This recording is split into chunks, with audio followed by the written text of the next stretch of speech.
Well, hey everybody. We're here with Pastor Dr. Gerry Michalski, and we decided to do an interview. And I wanted to ask him a couple of questions. How are you doing, Pastor Jerry? I'm doing very good. How about yourself? Well, I'm doing great, thank you. All quarantined and set up the office with the equipment. So yeah. Well, today is the first day I actually been kicked out of my office. So, as of today, April 1st, our churches are to be closed down. Wow. Is that a government measure? Yes, and common sense. Mm. So maybe I'm gonna jump a little bit ahead. How are you guys gonna do the live streams from now on? Well, we were going actually live. We would run on a skeleton crew. We would have about, I would say, 15 people in the building for the last few Sundays, Mhm. because the way that everything unrolled for us in Canada, it came really fast.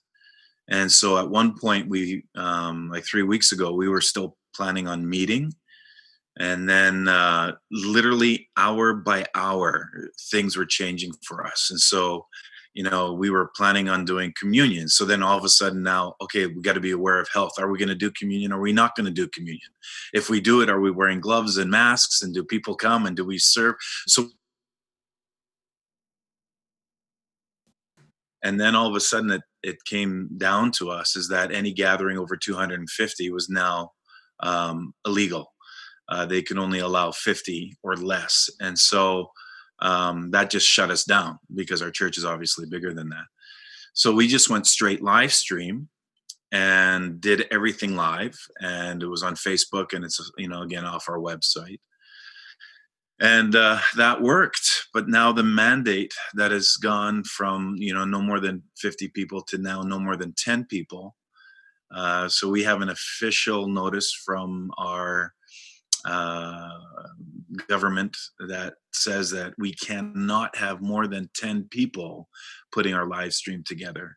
So that means the last couple of days has been crazy for us because we've been going in asking volunteers to come. Last Sunday, my volunteers show up at 7 in the morning. They did the live stream and then they stayed until like 5 in the afternoon, and we were just recording songs, and they're exhausted, right?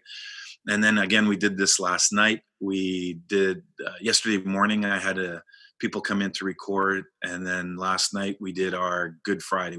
I call it Bad Friday, Yeah. but our Good Friday gathering, and so we recorded that.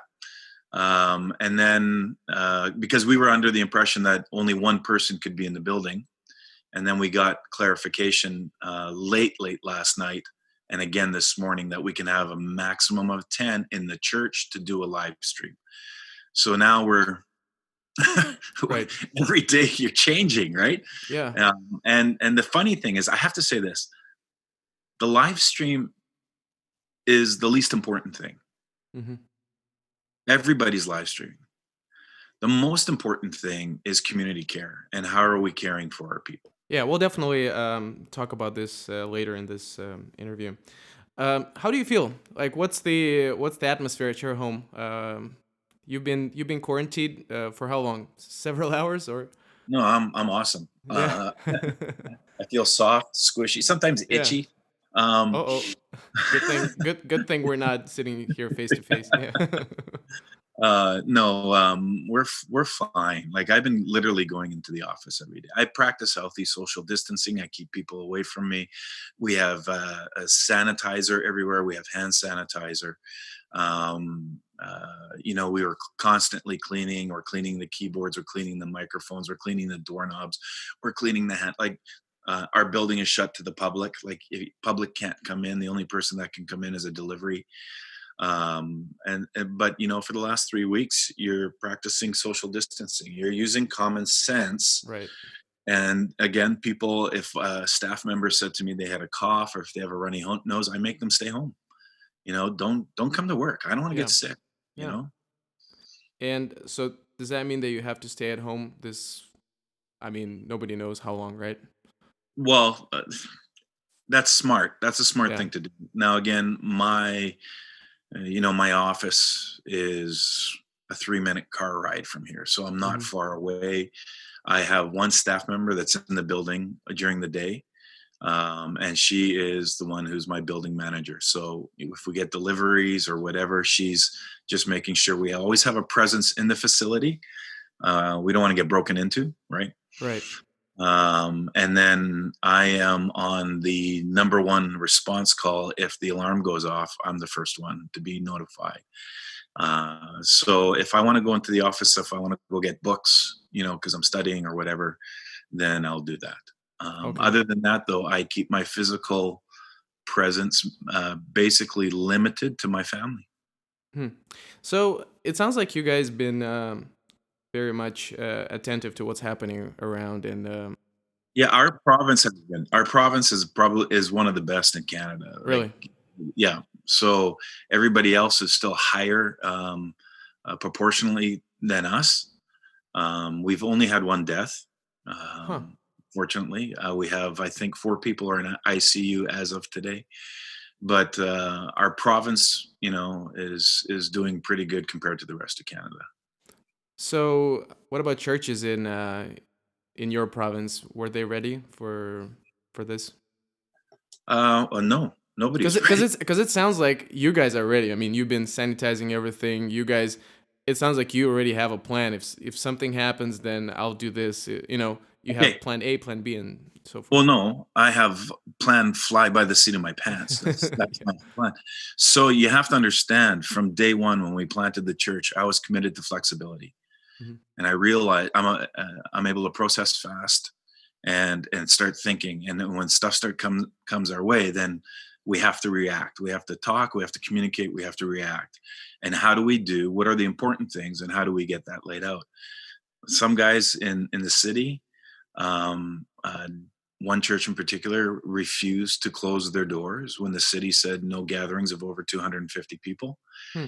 One pastor had his doors open. Like, I'm thinking that's socially irresponsible. Hmm. Really, it is. Um, Now he's forced to, but there was no reason for him to do that because he's already online. The majority of us are already online, but they've never put and myself included, we never put the top effort into that online experience.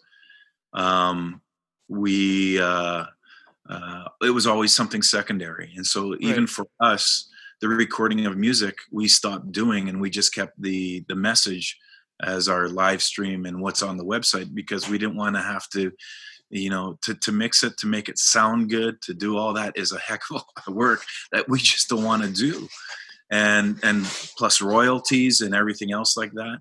um Oh yeah, yeah. Right. these are all components that Huh. we've thought about that we don't necessarily want to go there if we didn't have to. uh so again, this has forced us to respond. And I think some churches were not prepared. So much so that I offered our building that other churches could come Yeah. and Tell about that. That's a good story. Tell about this. so I just felt really to go on social media and say, look, at if any of my followers are from other churches, which a number of them are, we have everything set up and we have the volunteer base if you need and if you want to get something out for your community because we're all in the same team, come and check us out. So I had an Anglican church come in and we filmed their Sunday service for them, and then I had another new church plant come in and they brought in their own gear, their own recording gear, their own sound gear, and they used one of the rooms that we gave them, and so they were able to put a whole bunch of stuff together so that they could put it online for their congregation. And we just think it's just important for us as the church to work together. Wow, that's amazing. Yeah, even though maybe I don't necessarily have to agree with their theology Right. 100%, we're still in the same team. We're still Exactly. serving Jesus. Exactly. Wow. Yeah. So, what is your? Oh man, I can't even imagine what the media teams across the globe are feeling right now with all these extra responsibilities and commitments they have to do. So, what does your church Sunday service look like now? If we go online and start to watch Soul Sanctuary, what does it look like? Well, you're going to see a dumbed down version. I don't think you can recreate what a Sunday experience is. Yeah. Okay, so it's going to be a more simple version. Hmm. So we try to bring a little bit of normalcy back. It's important for me that people who are watching, there's at least something familiar for them to see.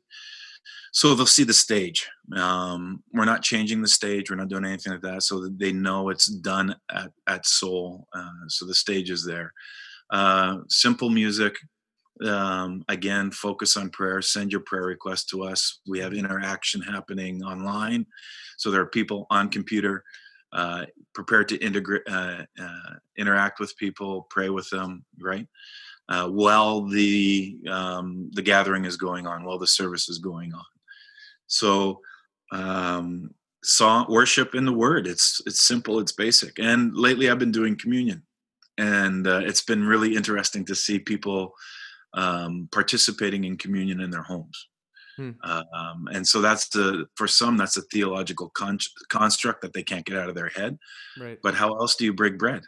Right. Yeah. Hmm. And I can't share my loaf with you, but I can share it virtual. Yeah. Right. So, those are things that we did. So we would keep it to music, to worship, sometimes communion, and then it's over. And then lots of interaction during the week. So like tonight, in a couple hours, I'm going to actually go to my son's house and we're going to do an Instagram and Facebook live prayer meeting Hmm. where I just do very simple teaching on prayer and pray at the end. And at the same time, there's lots of interaction that's happening on the two platforms. How did it feel like the first service that you had to do fully online? Because I know, like my dad, when he did his first service, I mean, he commented. He said that feels weird. Like it feels weird to stand in front of a empty church seats, and just deliver a message, not seeing people who are out there. So we did a little thing. We just put a screen and we asked. So during the sermon, if you have another device, just go on Zoom so that people who watch livestream can actually see you there sitting beside pastor. So then Oh, you can really? see yourself. Yeah, yeah. It's kind of fun. It's like it's not just pastor there, but there are a bunch of people watching. You can actually check it on our YouTube. But how did you feel? How was that? Because It's never been an issue. My worship team, the very first Sunday, my worship team had a hard time. As a matter of fact, the local news channel came in with their camera and to do a story on us. Again, because we were one of the churches that obviously shut down, but we're still functioning. And I had to pull my worship team together and say, "Look, you're not singing for the people in the seats because there's nobody here. right. There's no seats. You're leading worship Yeah. with your heart." It was fabulous. It was absolutely fabulous. And for me, like, prior to this, most people don't know this, but I have a Facebook friend. He's a pastor in a Muslim nation, Hmm. and uh, what he does is him and I already communicate, and he has a team of people that go into a town or a village, and they announce that a Canadian is going to has something to share to them, and they set up um, a stage, sound system, and a computer, and I preach. I get called in at a very specific time. I log in and I preach through a translator via Skype. And then, so I'm used to it. I'm used to talking to a screen. So when we were going live stream, I just asked my tech guys, I go, "What camera do I look at?" Because in my mind, I'm communicating to the people who are watching. So for me, it's not an issue. I don't like preaching. I don't like preaching to an empty audience because I can't feel it, Yeah. but it doesn't change my passion that comes through. So would you consider yourself now as a televangelist now? Show me the money. I mean, we're all guilty, right? No, listen. No, because we've been doing this for 15 years. Like my church has been doing this for 15 years. Hmm. The focus though has always been the in-house gathering of people coming together. Hmm. Now what we're doing is we're still broadcasting, but it's just the recipients are different. Mm. That's all. They're in a different place. Same people, just in a different place. Yeah. Before we go into pastoral care, because that's another topic that I would like to discuss, because you already kind of started talking about this. Let's talk about creativity at Seoul, because and we've known each other for a long time. You know, and by the way, Pastor Alexander, my dad is sending you greetings. Um, but I'm, he, I'm hugging yeah. my So hug. I've been following the Instagram post, both of your youth ministry and your church. And there's an interesting thing that I would like you to tell about the delivery of a McDonald's for youth. I think that's a fun story. We call it the Don's drop, right? So, what we have done with our youth ministry is, and even all of our life groups, they're all virtual now. So everybody's involved in Zoom, and our youth guys are fabulous. Andrew and Piper, fabulous with their creativity. They would do. I don't know. Do you guys know the game Kahoot? uh It's a question answer game that you use your devices to answer oh, okay. questions. Okay. Hmm. And so they would participate in all these different games. There's challenges that are going out as well. And then winners get McDonald's, or they'll get a pizza or something. And of course, then my team goes out and buys their order and drops it off at their doorstep, knocks on the door and backs away. And the people come out and Right. get their and we videotape it all. There's baking contests. There's all different types of stuff to keep people engaged and occupied while they're still in the house. So what about other departments besides youth? What about children or any other? Our children's a little different. They've done some recording. They've uploaded materials. We also provide packs.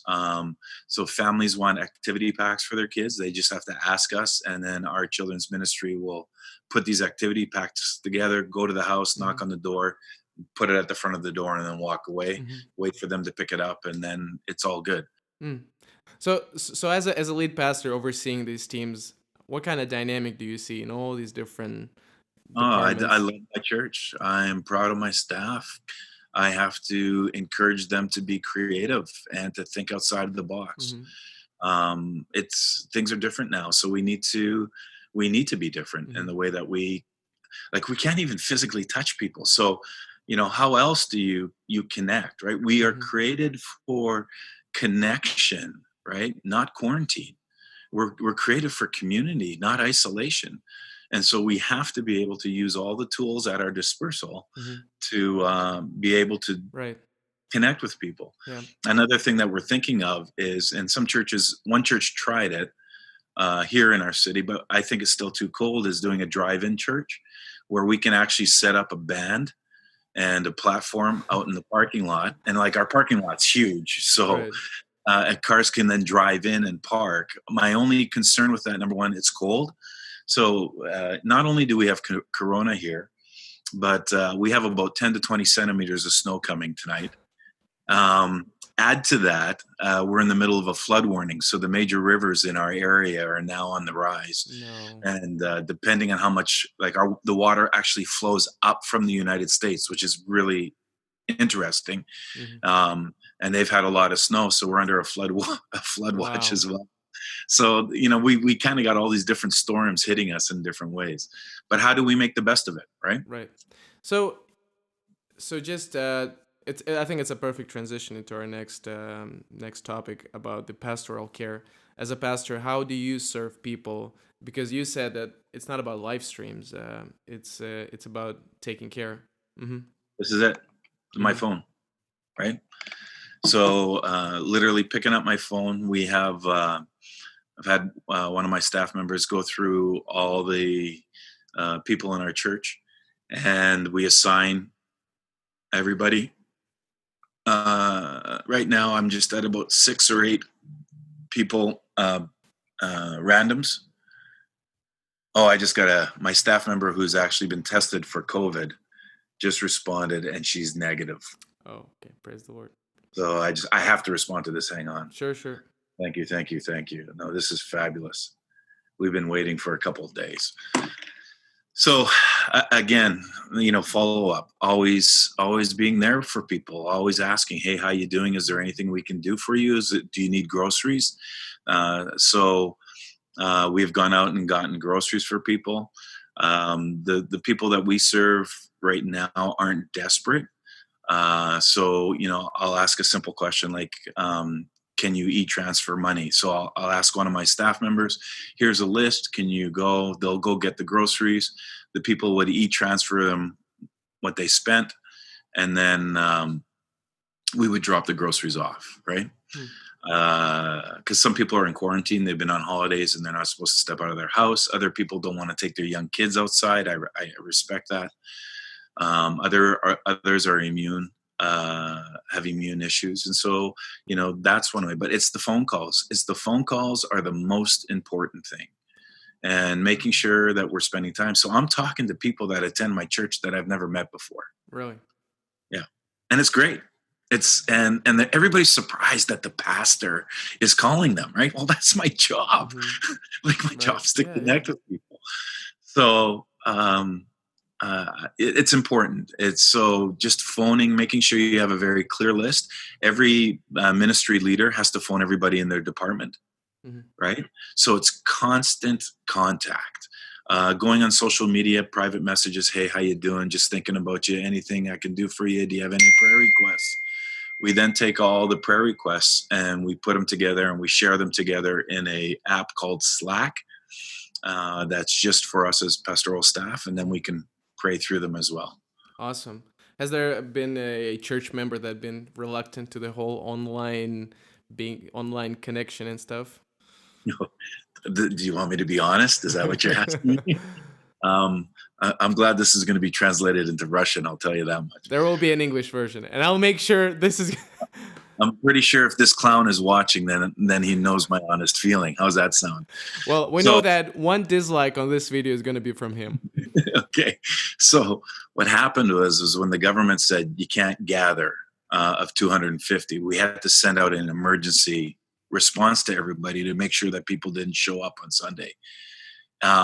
That Sunday, ironically, still 3 people walked into church. They didn't get the email, but it was not a big deal, right? Because we still were within government parameters. Yeah.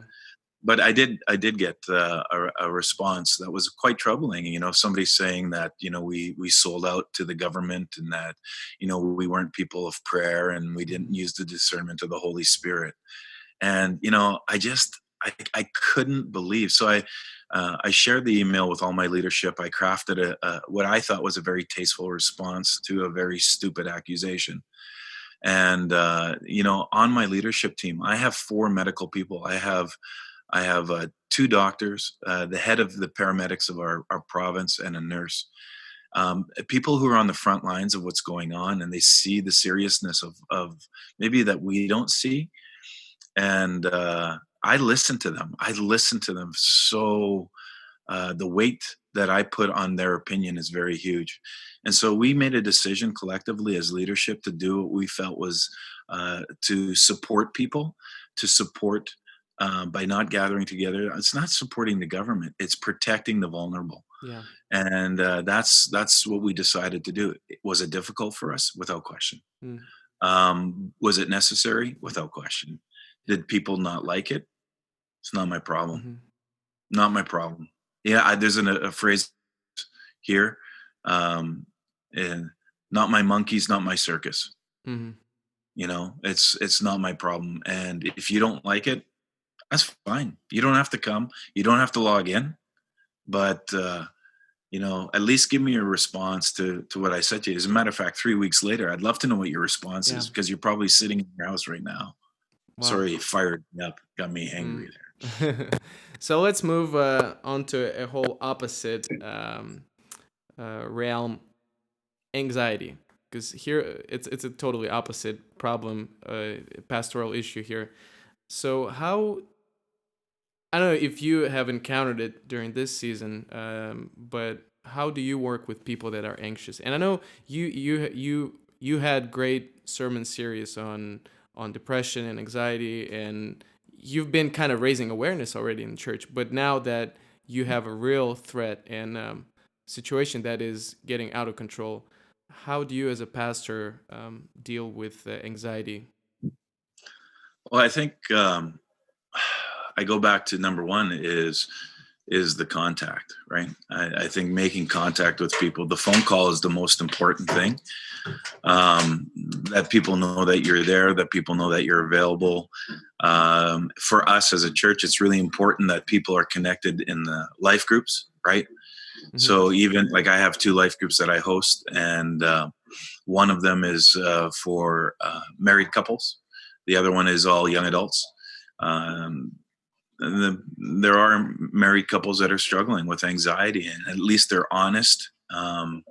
And they're transparent in that process, and then I'm able then to at least share that with other people in the group, or I can get my pastoral care people to say, hey, I need you to follow up on this person. And my staff will either do a phone call, do an email, or in some cases actually dropped a little gift off, and that gift can be anything from Hmm. flowers or little baking cookies, right? Hmm. Just something to let people know you're not in this alone. Yeah. So, so as a preacher, how does that affect your sermon calendar? Did you have to change your sermon plans? Yeah, we Yeah. did. Yeah, so we were on a topic of the theology of sex, and we were coming into our conclusion. Well, even like when we went live, um I can't remember. Jordan was talking on singleness, Hmm. and the next week I just really felt I had to change and share my heart Hmm. with where we were at. And then the week after, I just simply canceled, and I said, look, just because of the nature of my topic, and how it was actually more important that people are in the room. And then even the following, like, so there was actually two parts to the end, to our finale. The last part was called Asking for a Friend, where people could submit their questions, but that was going to be done in person, and it wasn't going to be taped at all, but it was going to be more conversational. And I would have been dealing with the issues of homosexuality, bisexuality, transgenderism, and the historical view of the church, as well as this revisionist view that's coming out. But that for me had to be done in person. I couldn't just preach it, right? Hmm. Do you understand? And I felt that this means of electronic is just too impersonal. And so I just told our people, I'm canceling it. I'll postpone it until it's a better time when we're back together and Yeah. we can finish it off. And Yeah. that's so, right now, I've sort of shifted a little bit, and my theme is walking to the cross. It's we had plans this Sunday to have 4 different speakers, and one of them was sick and we couldn't do it. So now it's fallen back on me again. So I'm preaching Palm Sunday, and I'm working Hmm. on that, and I'm preaching Easter Sunday. So, and then we're going to get into the book of Corinthians. So it'll become like a teaching. Hmm. Any particular topics that you want to cover? Because I think this season has uncovered many things like heaviness, loneliness, fear. We already talked about anxiety. Um, I think there are some preachers that are watching this and they're just, you know, they're shaking their head that they don't know, like, what should they preach about and what should they focus on during this season.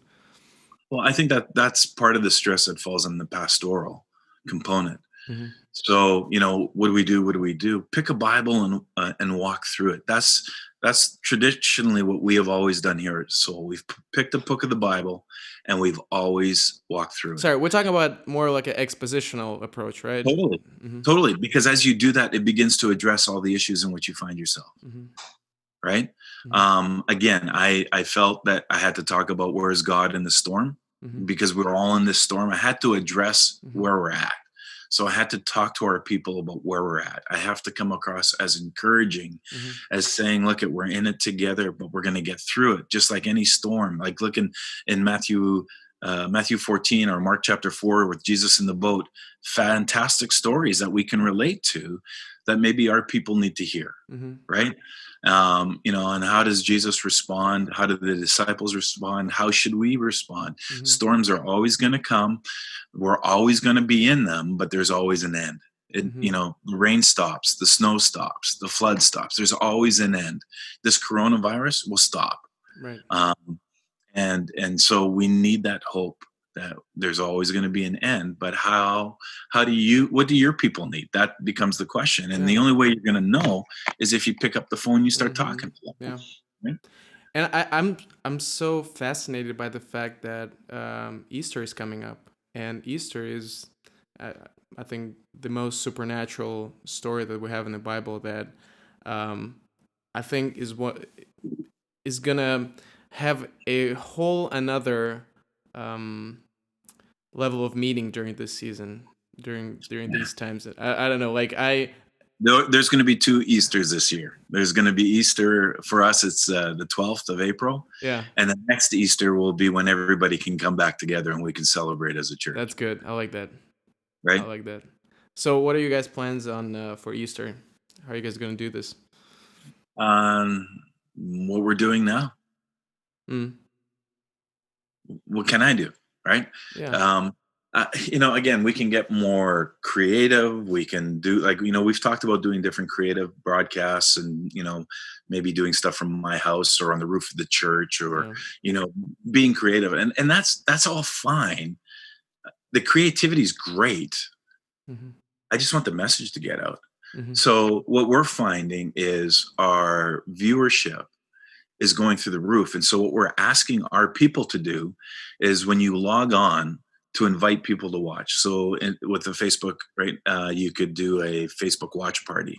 Mm-hmm. So you start inviting people to log on. And what we're seeing is that more and more people on a Sunday morning are actually watching our stuff. Mm-hmm. So our analytics are through the roof, right? And I'm glad you mentioned this because I would like to discuss evangelism and outreach in terms of this season.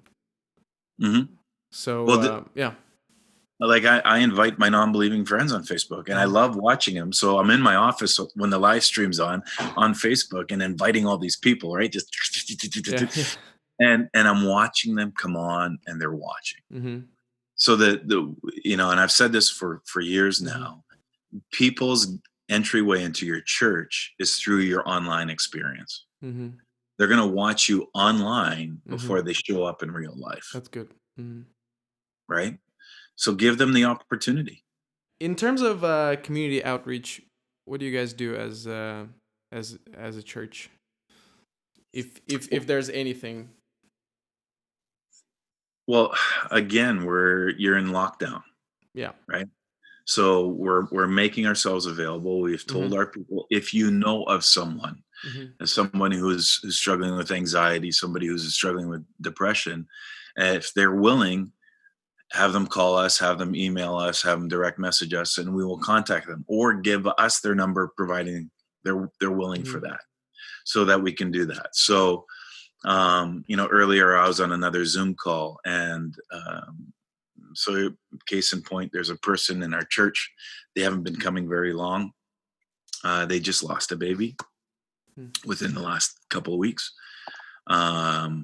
And of course, somebody else knew about them, but they were so new in the church that there was hardly any connection. Well, it comes to my lap. So I start asking questions. I find out eventually that there was some contact. I make a connection with that individual. I say, hey, do you know so-and-so?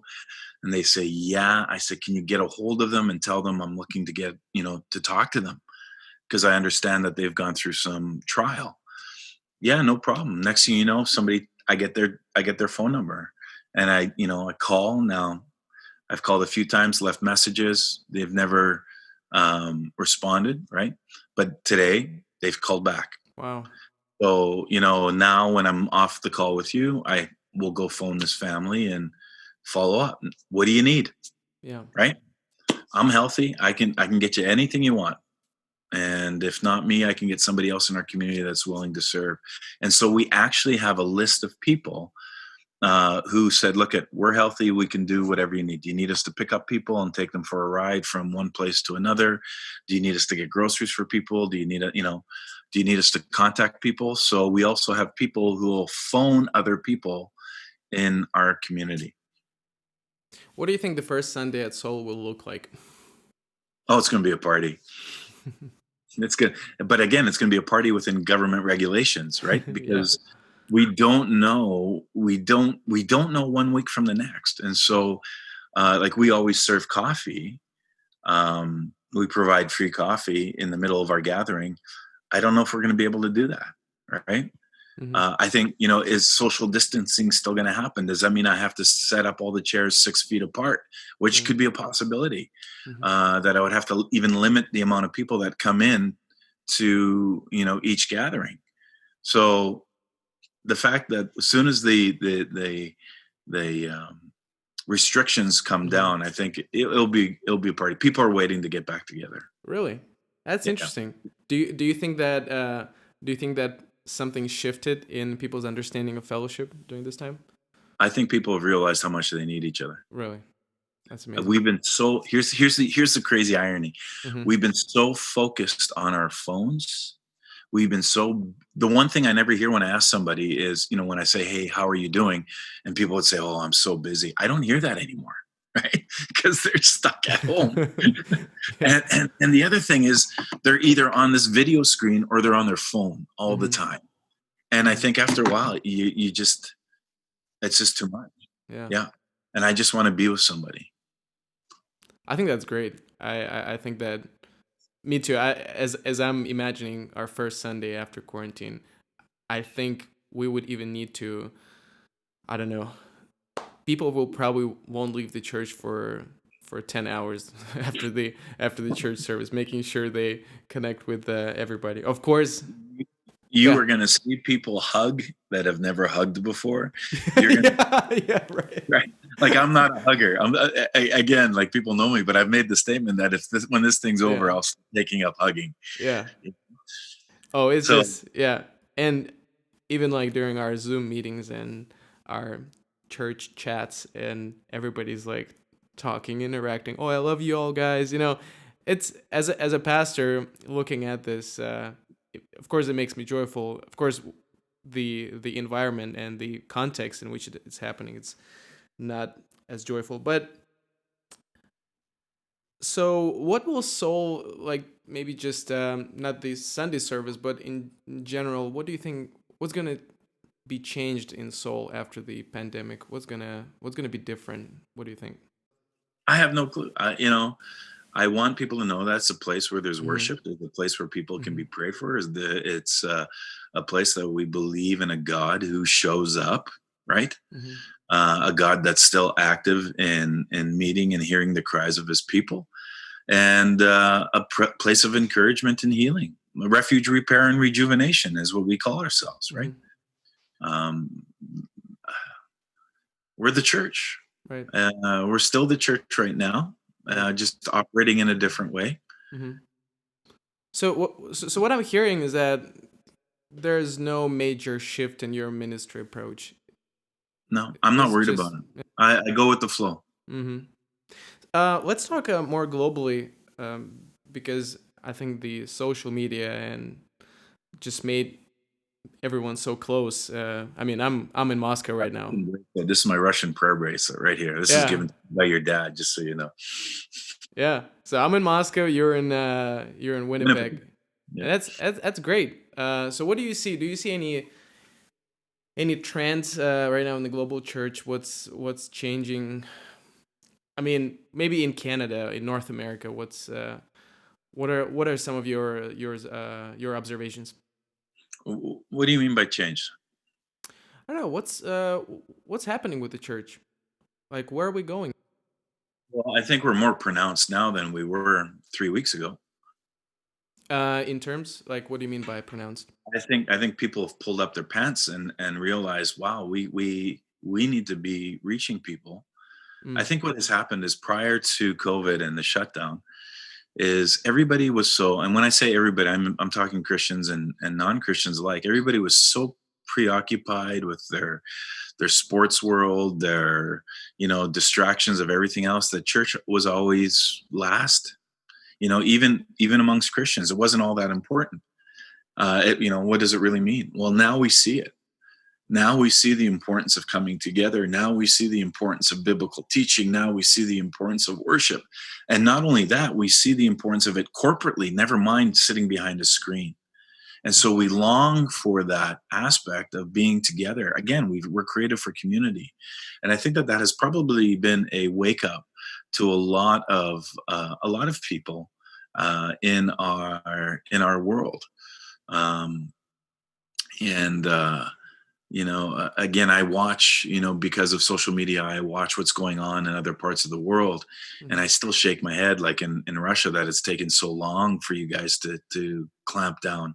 But even, watching the Ukraine, the same thing. I'm going like, why are people out on the streets? Oh, we're in quarantine. Well, then get in your house. you know, like, seriously, if you don't need to get sick, don't. Oh, that the first day of quarantine in Russia. Oh, it's a holiday day. Let's go make some shish kebab and just go out and play games. Well, even in the States, guys are out playing basketball. They got their shirts off. They're rubbing up against each other. And like, this is in New York, right? So now the virus is spreading like crazy because people aren't using their brains. Mm. So it is what it is. Like, there are some people who will say in 3 months' time, we'll even forget this has ever happened. I'm not sure. I think this is a defining point, much like 9/11 was a defining point for millennials. I think COVID-19 is a defining point Really? for, Why do you think yeah, so? Gen Z.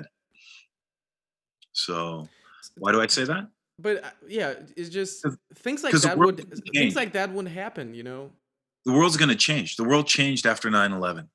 The way we Mm-hmm. traveled, the way we did everything, the way that we looked at other Yeah. religions, everything changed after 9/11. Mm-hmm. Now look what happened here. And I'll be really frank, and if I'm politically correct, I'm sorry, but China dropped the ball with the virus. Mm-hmm. They denied that they even had it to start with. They traced the origins of where the virus came from, and they let it get out of control. So Mm-hmm. much so that it spread from China to the rest of the world. There's no conspiracy that, Mm-hmm. somebody's putting the virus in clouds and whatever. It was a man-made stupid mistake that Mm-hmm. has affected the world, that people have been predicting that was going to happen for years.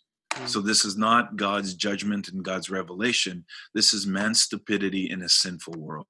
Yeah. And we're paying the price for it right now. How long is it gonna take us to get out of the quarantine? Oh, yeah, I'm not. Yeah. What do you think? What do I hope? I'm hoping that we're April 1st. I would like to think that by May we can get our heads in Canada out. Mm-hmm. Well, let's say by May. Um, that's a lot of time. So let's just visualize here. We talked about creativity. How would you do a wedding? How would you do a wedding if somebody? I know it's funny, but I know a guy who's gonna watch this. This guy's one of my friends is gonna watch this. He's gonna cry because his wedding is in June. Nobody's praying about this virus going out more than this guy. Okay, well here's a better one for you. So my brother did two, and I'll tell you how he did that. He was in Victoria, so I got off the phone with him yesterday. He did two weddings already. There's another couple that we're taking through premarital right now. They pushed their wedding up to May 1st. And again, the government says no more than 10 people. So you have your pastor, Mm-hmm. you have the bride and groom, Mm-hmm. and then you pick the other people who are going to show up. And that's your wedding. Nice. Okay. That's it. All right. So we have wedding. What about baby dedications? It can wait. It can wait. Okay. Baptism. And the reason I say, because baby dedications for me, it's a corporate event. Right. It's not we're not christening. We're not, this isn't the baby's salvation. It's actually the parents making a commitment to the community to raise the kid in God's word, right? It's corporate. So it can wait. That's not a big deal. That's not an issue of salvation. And, Okay. Yeah. What about baptisms? That's a big one. Well, I was thinking of maybe just taking water and pouring. Uh, again, I think baptism can wait too. Yeah. Or you do it. I see. For me, baptism Hmm. is a public gathering. So theologically, that's where my head is. So I struggle when we would say, well, I can get baptized in my bathtub. Hmm. Um, sure, no problem with that, but I would rather do it publicly. Hmm. And again, it's an issue of the heart, right? Yeah. Baptism doesn't make you saved; Hmm. it's the issue of the heart.